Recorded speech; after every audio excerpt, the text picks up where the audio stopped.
2018ஆம் ஆண்டு செய்யப்பட்ட வாழ்வாதார வேதன ஆய்வின்படி 1108 அவர்கள் சம்பளமாக இருக்கும் என்று சொல்லப்பட்டது. அதேபோல் 2021ஆம் ஆண்டு 1225 என்றும் 2022ஆம் ஆண்டு ஆய்விலே 2165 என்றும் குறிப்பிடப்பட்டிருந்தது. அப்போ 2021-21ஆம் காலங்களிலே இலங்கையில் ஏற்பட்ட அதிகளவான பணவீக்கம், வாழ்க்கை செலவு அதிகரிப்பின் காரணமாக தோட்ட தொழிலாளிகளுடைய வாழ்க்கை மட்டத்தில் பாரிய மாற்றம் ஏற்பட்டிருக்கின்றது.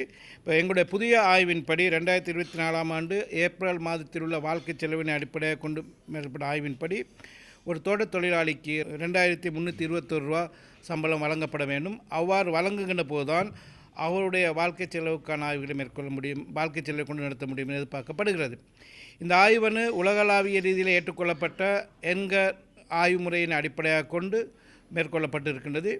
இதன்படி உணவுக்கான செலவு, அவருடைய வீடு பராமரிப்புக்கான செலவுகள், கல்வி, சுகாதாரம், ஏனைய அடிப்படை தேவைகள் மற்றும் எதிர்பாராத விடயங்களுக்கான செலவுகள் என்பன உள்ளடக்கப்பட்டு ஆய்வு மேற்கொள்ளப்படுகின்றது. இதற்கான அடிப்படை தகவல்களை நாங்கள் தோட்ட தொழிலாளர்களை பிரதானமாக கொள்வனை செய்கிற நகரங்களில் இருந்து பெற்றிருக்கிறோம்.